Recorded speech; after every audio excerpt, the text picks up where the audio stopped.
Udaipur file സിനിമയുടെ release stay ചെയ്ത ഡൽഹി ഹൈക്കോടതി വിധിക്കെതിരെയുള്ള ഹർജി സുപ്രീം കോടതി ഇന്ന് പരിഗണിക്കും. സിനിമ പ്രദർശിപ്പിക്കുന്നത് കേസിന്റെ വിചാരണയെ ബാധിക്കുമെന്ന 8-ാം പ്രതിയുടെ ഹർജി കോടതി പരിഗണിക്കുക. മുഹമ്മദ് നബിയെക്കുറിച്ച് സമൂഹ മാധ്യമത്തിൽ വന്ന പോസ്റ്റ് ഷെയർ ചെയ്തതിന് തയ്യൽക്കാരനായിരുന്ന ഖന്നയ്യലാലിനെ കഴുത്തറത്തുകൊന്ന സംഭവമാണ് സിനിമയുടെ ഇതിവൃത്തം. വിവരങ്ങൾ നൽകാൻ എസ് നന്ദഗോപൻ ഡൽഹിയിൽ നിന്നും ചേരുന്നു. നന്ദൻ, രാജ്യത്തെ ഞെട്ടിച്ച ഒരു കൊലപാതകമാണെന്ന് രാജസ്ഥാനിൽ നടന്നത്. BJPയുടെ ദേശീയ വക്താവായിരുന്ന നുപുർ ശർമ്മയെ അനുകൂലിച്ചുകൊണ്ട് ഒരു ഫേസ്ബുക്ക് പോസ്റ്റ് ഇട്ടു എന്നതിൻ്റെ പേരിൽ ഒരു പാവപ്പെട്ട തയ്യൽ തൊഴിലാളിയെ ജിഹാദികൾ അദ്ദേഹത്തിൻ്റെ കടമുറിയിൽ കയറി ആളുകൾ നോക്കി നിൽക്കെ താലിബാൻ മോഡലിൽ കൊലപ്പെടുത്തിയ സംഭവമായിരുന്നു. ആ അതിൻ്റെ ഇതിവൃത്തവുമായി ബന്ധപ്പെട്ടുള്ള സിനിമയാണിത്. എന്തൊക്കെയാണ് വിവരങ്ങൾ, നന്ദൻ?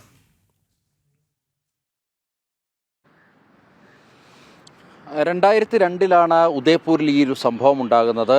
ഈ നുപുർ ശർമ്മ മുഹമ്മദ് നബിയെ പറ്റി ഒരു ഫേസ്ബുക്കിൽ പോസ്റ്റ് ഇടുന്നു. ഈ നുപുർ ശർമ്മയുടെ പോസ്റ്റ് ഈ ഖന്നയ്യലാൽ എന്നുള്ള ഒരു സാധാരണക്കാരനായ തയ്യൽക്കാരൻ ഈ പോസ്റ്റ് തൻ്റെ ഫേസ്ബുക്കിൽ ഷെയർ ചെയ്യുന്നു.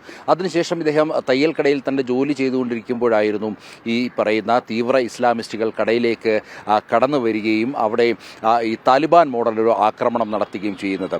കഴുത്തിൽ കത്തി വെച്ചുകൊണ്ട് കഴുത്തിനറുത്തുകൊണ്ടായിരുന്നു ഈ ഖന്നയ്യലാലിനെ കൊലപ്പെടുത്തിയത്. അതിൻ്റെ വീഡിയോ ചിത്രീകരിച്ച് സമൂഹ മാധ്യമങ്ങളിലടക്കം ഈ ഭീകരവാദികൾ പ്രചരിപ്പിക്കുകയുണ്ടായി. ഇതുമായി ബന്ധപ്പെട്ട കേസന്വേഷണം ഇപ്പോഴും പുരോഗമിക്കുകയാണ്. ഈ ഒരു വിഷയവുമായി ബന്ധപ്പെട്ട് അല്ലെങ്കിൽ ഇതിനെ ഇതിവൃത്തമാക്കിയാണ് ഇത്തരത്തിൽ ഉദയ്പൂർ ഫയൽസ് എന്നുള്ള ഒരു സിനിമ നിർമ്മിച്ചത്. എന്നാൽ ഈ സിനിമ റിലീസ് ചെയ്യുന്നത് അത് കേസിൻ്റെ വിചാരണയെ ബാധിക്കുമെന്നുള്ളതാണ് ഈ കേസിലെ 8-ാം പ്രതി നൽകിയിരിക്കുന്ന ഹർജി. നേരത്തെ ഡൽഹി ഹൈക്കോടതി ഇതുമായി ബന്ധപ്പെട്ട ഈ ചിത്രത്തിൻ്റെ പ്രദർശനം സ്റ്റേ ചെയ്തിരുന്നു. അതിനെ ചോദ്യം ചെയ്തുകൊണ്ട് ഈ ഫിലിമിൻ്റെ പ്രൊഡ്യൂസേഴ്സാണ് സുപ്രീം കോടതിയെ സമീപിച്ചത്.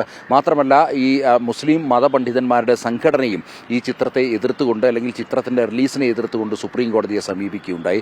സുപ്രീം കോടതി ഈ ഒരു വിഷയത്തിൽ ഫിലിം സെൻസർ ബോർഡിനോട് ഒരു തവണ കൂടി ഇത് സെൻസർ ചെയ്യാൻ വേണ്ടി ആവശ്യപ്പെടുന്ന സാഹചര്യം ഉണ്ടായിരുന്നു. ഡൽഹി ഹൈക്കോടതിയും സമാനമായ രീതിയിൽ സെൻസർ ബോർഡിനോട് ഇത് വീണ്ടും ഈ ചിത്രം ഒന്നുകൂടി വീക്ഷിക്കുവാൻ വേണ്ടി നിർദ്ദേശം നൽകിയിരുന്നു. അതിനുശേഷം ഇന്നിപ്പോൾ കേസ് പരിഗണിക്കുകയാണ്. കഴിഞ്ഞ 11-ാം തീയതി ഈ ചിത്രം റിലീസ് ചെയ്യേണ്ടിയിരുന്നു. എന്നാൽ ഇത്തരം നിയമ നടപടികൾ കാരണം അല്ലെങ്കിൽ ഡൽഹി ഹൈക്കോടതിയുടെ സ്റ്റേ നടപടി കാരണമാണ് ഈ ചിത്രത്തിൻ്റെ റിലീസ് നീണ്ടുപോയത്.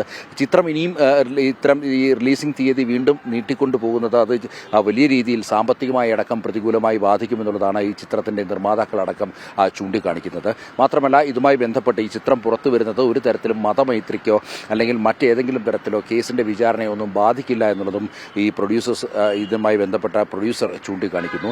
ഇതുമായി ബന്ധപ്പെട്ട് കേസിൻ്റെ വിചാരണ കൃത്യമായി നടക്കണമെന്നുള്ളത് തൻ്റെ അവകാശമാണെന്നും അതിനെ ഈ ചിത്രത്തിൻ്റെ റിലീസ് ബാധിക്കുമെന്നുള്ളതാണ് 8-ാം പ്രതി സുപ്രീം കോടതിയിൽ ചൂണ്ടിക്കാണിച്ചിട്ടുള്ളത്. ഏതായാലും അതുമായി ബന്ധപ്പെട്ട ഒരു വിധി ഇന്നിപ്പോൾ സുപ്രീം കോടതിയുടെ ഭാഗത്തുനിന്ന് ഉണ്ടാകുമെന്ന് കരുതുന്നു. ഗൗതം.